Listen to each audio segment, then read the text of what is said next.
So what proposals are on the table? Yeah, so Oliver Blume, that's Volkswagen's CEO, is proposing that the company cut around 100,000 jobs globally and end production at 4 of its plants here in Germany.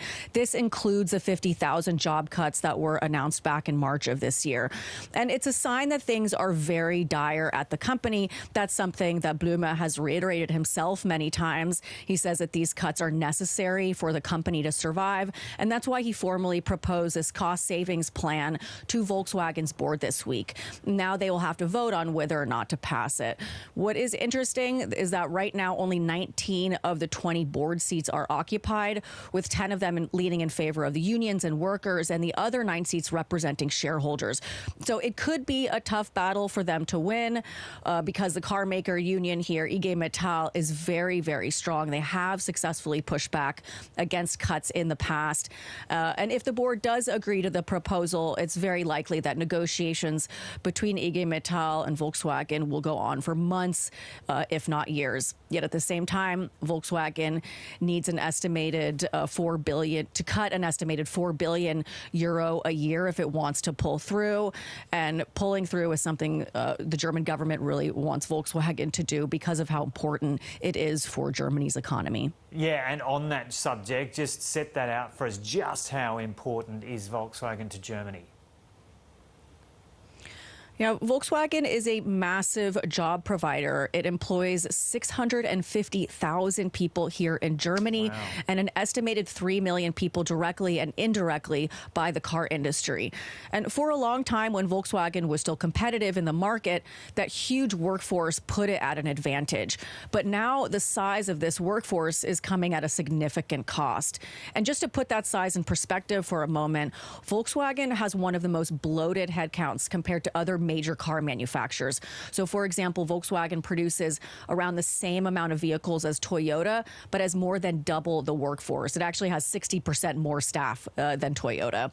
Toyota, that's why the cutting jobs has been really a core focus for Volkswagen. And that's because Volkswagen's employees are some of the best paid auto workers in the world. That's, again, thanks to the strength of the union, which has successfully negotiated for good wage increases and benefits over the years. So is the size of the workforce seen as its major issue? Like it was once the jewel of the crown of the German car industry, but now it's not? Yeah, certainly. It is one major issue, but there are also a lot of other reasons that Volkswagen is struggling to maintain competitiveness and turn a profit. One other reason comes down to its internal strategy. Volkswagen aggressively acquired several car brands over the years, like Skoda and Bugatti, for example.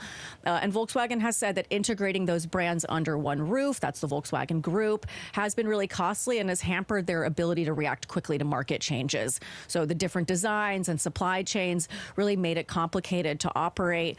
That's one reason that the CEO, Blume, has also proposed breaking these brands off and managing them separately, hoping to make them more nimble and able to be more competitive. Because another significant hurdle for Volkswagen has been competition from China. It just continues to remain fierce. Chinese electric vehicles are cheaper. They offer more tech-savvy features. They get produced faster. It's just really been a challenge for Volkswagen to keep up, let alone compete. And it isn't the first time, of course, that Volkswagen has really had to reckon with itself. There was, of course, the Dieselgate scandal back in 2015. That's when Volkswagen was caught putting software in cars to cheat on emissions tests.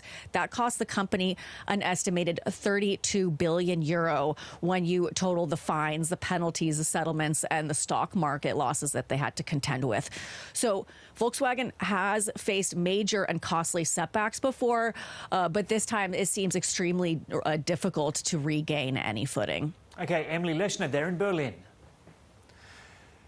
12 people have died in a bushfire in southern Spain. Local media reported that several victims of the Los Golados fire were found inside burnt-out vehicles. About 150 firefighters are tackling the blaze. Spain's military emergency